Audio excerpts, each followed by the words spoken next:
Hello everyone, welcome back to the channel. My name is Mideje and I film everything UK lifestyle vlog, travels, relocation to the UK, dating and all of that stuff. If you want part of any of this, do well to subscribe to my channel and don't forget the notification bell. That's the bell like symbol, so you can be duly notified whenever I post a new video. As you can tell already from the title of this video, I'll be telling you about the jobs that you can do with or without qualifications or with or without experience in the UK. Are you the person who carries a dependent visa, or you have a dependent like a spouse under your visa? Before I dive right into this video, because I know you are waiting, I'm bringing forth good news to you. You know Mideji and good news, we are 5 and 6. Today I'll be talking to you about Amber.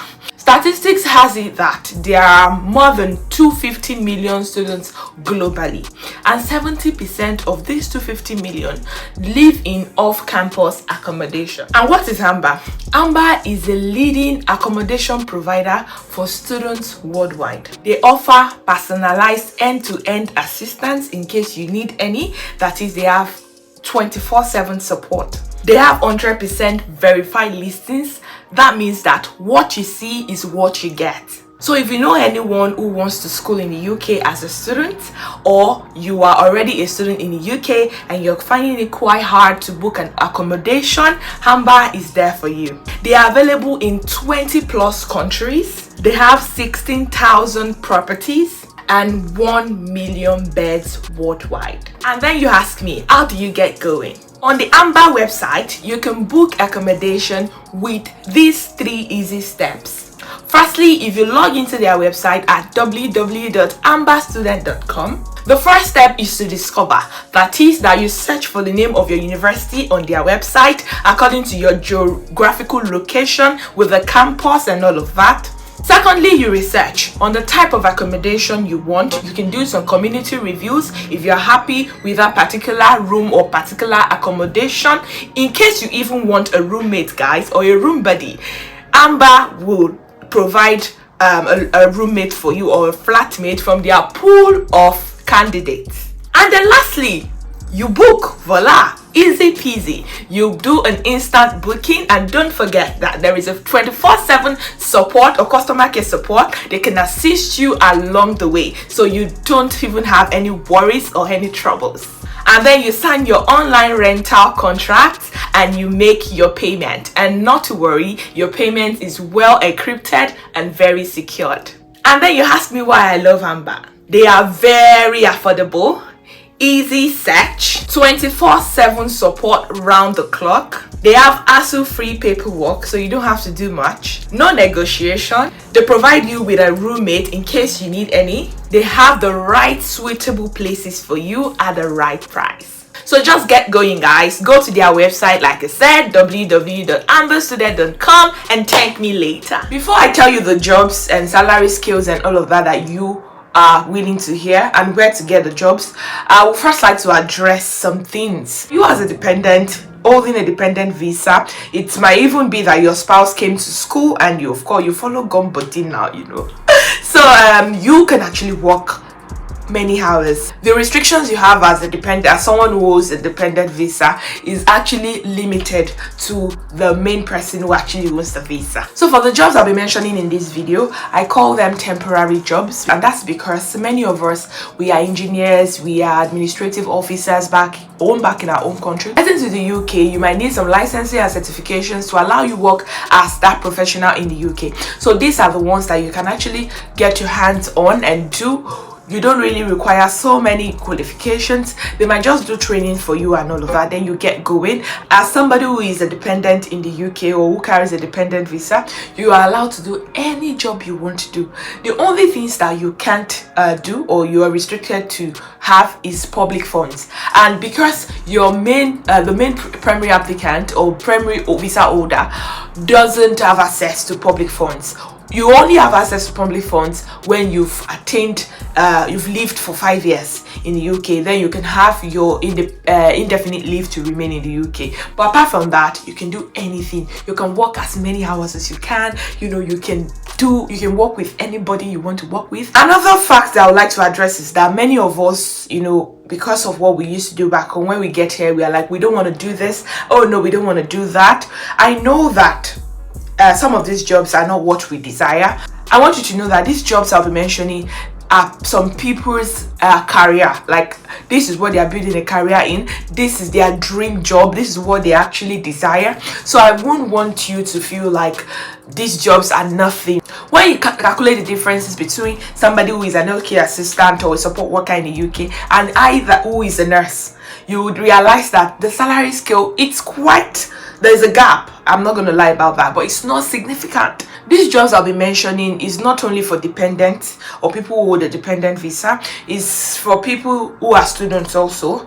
And students in the UK, if you carry a tier 4 visa, you are eligible to work for extra 20 hours outside your study hours. So if you don't know what to do, also this video might be for you. The basic things that make you eligible or legal to work in the UK that most of these job employers will ask you of is your right or proof to work in the UK. That's your BRP, and you must be above age of 18 years old. And those are the basics really. Usually when you arrive in the UK, the first category of jobs that you will get is actually to be a carer or an healthcare assistant in the UK. Like, those are the ones that are very common. To be honest, most of these employers will not ask you for experience, because as they know that you're just arriving in the country, while some will actually ask you of experience. But don't be too worried, because there are many agencies that you can register with that will secure you a job. All you have to do is to pay a token to these agencies. They will train you about health and safety and medication and some of those little things, so you can get going. I've actually had a chat with so many people. About 3 weeks ago, I had a chat with a friend's spouse who arrived in the UK about 2 months ago, and he was really complaining about being a carer and healthcare assistant. You work in the hospital setting, and you have to carry pampers, clean people's bums. Yes, you see bloods, you even assist in some last office is a procedure that we do for someone who just passed away. So if you're that person who don't have the zeal, or you don't have the bravery or the courage to work in a hospital facility, you don't like to see human or body excreta or fluids and all that, this might not be the best job for you. And if you cannot do that, you can work as a support worker. And what do support workers do? They send you to a home or to somewhere like a residential home for people who have disabilities, mental or physical disabilities, and you help them to carry out their day-to-day activities. You still do some of this so-called dirty jobs, but it's not as severe or much as the hospital setting. So you help them, you take them to cinemas, you're just boosting these people's independence. In the UK, you can hardly differentiate between a poor and a rich. Like, everybody is just in the same category somehow, except when you see the account balance and you're like, oh, that person has money. And as a carer or a support worker in the UK, you can actually earn up to £22,000 per annum. And apart from these categories, you can work as a domiciliary. As a domiciliary, all you have to do is go from home to home. So like a support worker, you're there permanently until you close for the day. But a domiciliary, and to work as a domiciliary, you have to have a car. You have to be licensed to drive in the UK. So if you have a car, you can do a domiciliary. You go from one home to the other. All you do is check up on these people. They can be elderly people with dementia, people that have special needs. You just administer their medication, you clean them up and all that, and you move to the next house. Another job that you can do without experience in the UK and without even any qualification is to be a delivery person. It's usually for males, but as a female, you can actually deliver foods, deliver stuffs in the UK. Trust me, as far as you have a car or a scooter or a bike, actually, as far as you are legal to drive in the UK. So we have Deliveroo as a company, Uber Eats, and some other ones like that, that you can work with, and they don't need much from you. All they need is that you are legal to drive and you are above 18 years old and you are eligible to work in the UK, that you have a BRP. You must have an NI number, that's a national insurance number. They will help you with that. And then you must have a functional bank account.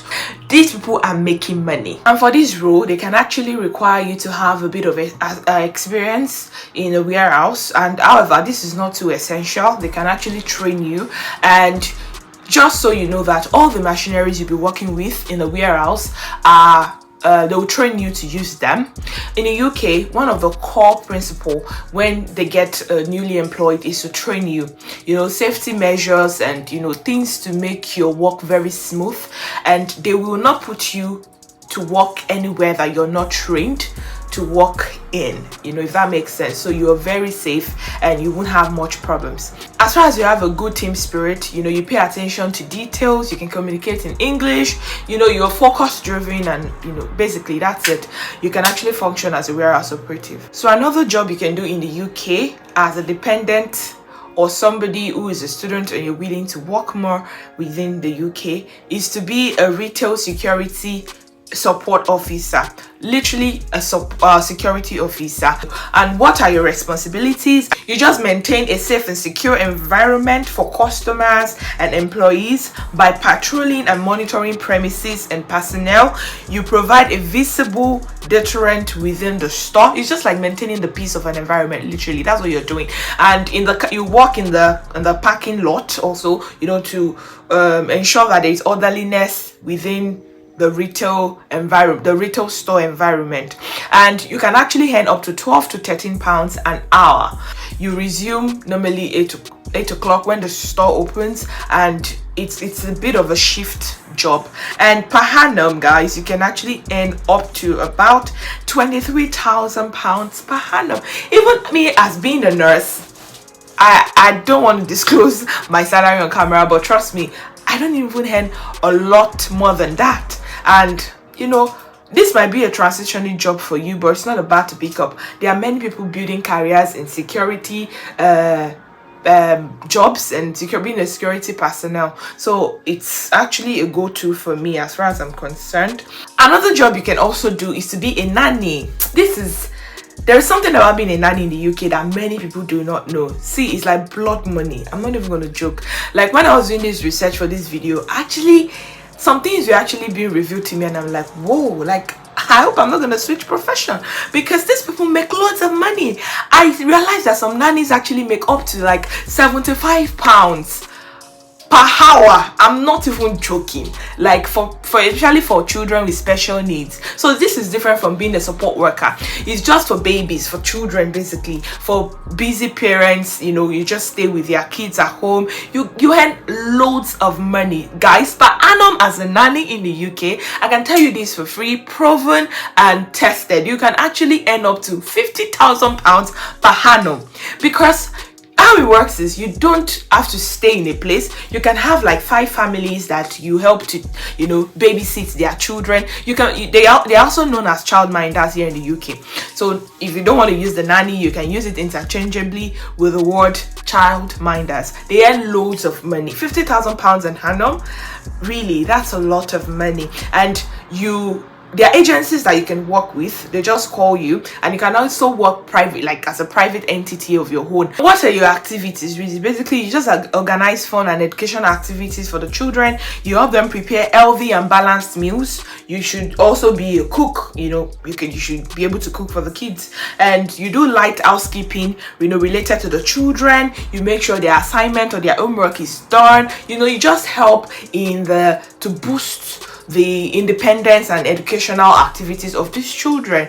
That's what you do, and you earn your cool cash. For this kind of job specifically, you provide your DBS. DBS is like a police clearance certificate, just to ensure that you don't have any criminal charges or offenses in the past. No one wants to leave their kids with someone who has criminal convictions. That's not too good for your profile. Apart from being a childminder or a nanny, you can also work as a residential childcare worker, and this is not too suitable for someone who is married. You might not be able to actually stay away from your family for a long time, but for singles, it's best for single. If you're dependent, for dependents, actually, you are probably married to somebody, but if your spouse allows you to do it, you can do like 2 days in, 2 days out, something like that. Some people do 4 days in, 4 days out.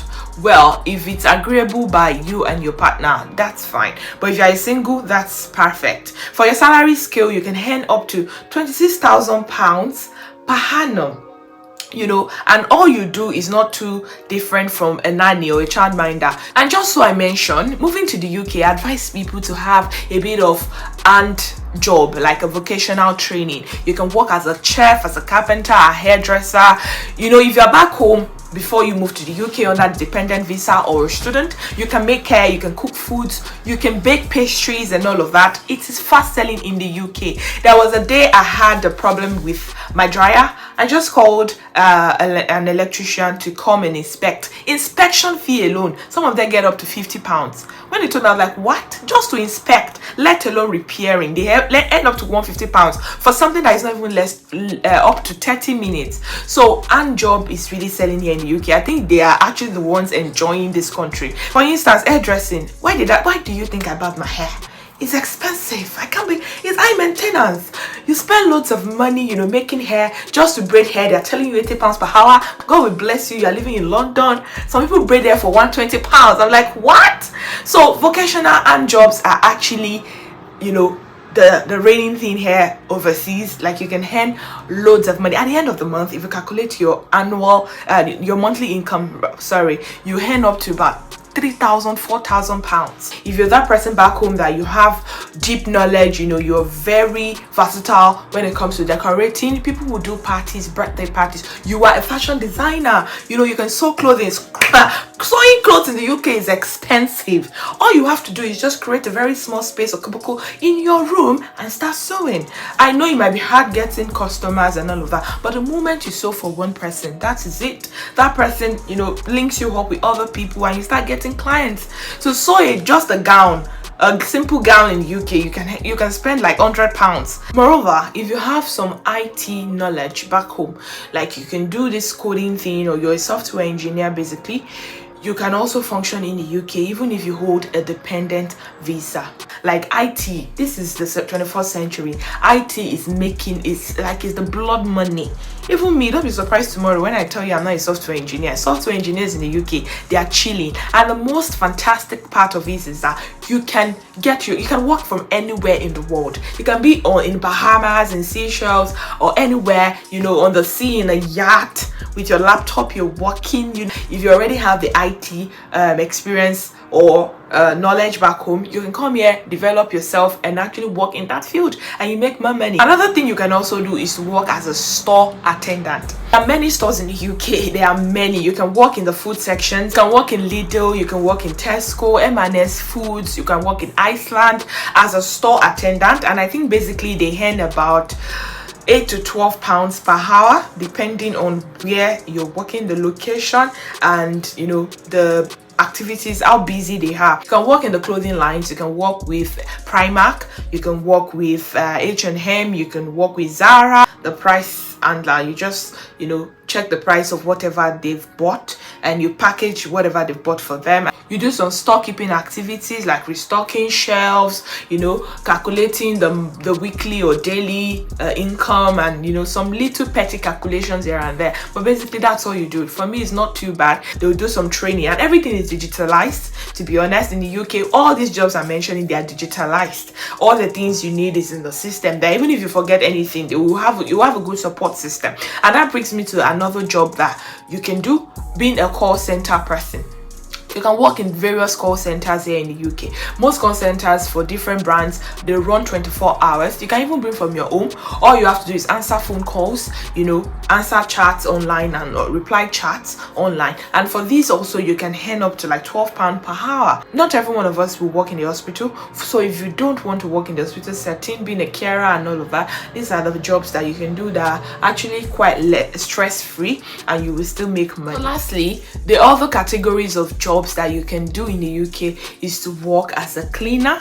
And then I know, hold up, you'll be like, I can't work as a cleaner, blah blah blah. I know this is quite stressful, but people are doing it and they're getting money. It's just like I said, it's just you're moving, it's just a temporary, you're moving from this to your dream job or to wherever. You just have to make money, support your partner, and you have to even save for your children and all of that. So you can work as a cleaner, you can work as a receptionist, You can do a job known as front of house, that is working with hotels, you know, being the receptionist in an hotel. Basically that's what it is. And for all these job categories, you can earn up to averagely £8 to about £11-12 per hour, and you make money. They pay you weekly, monthly, depending on your contract, and you work about 3 to 4 times in a week. Like I said, you don't have restrictions. You can work as many hours as you can once you're not a primary visa holder. So lastly, I would just like to say that most of this job,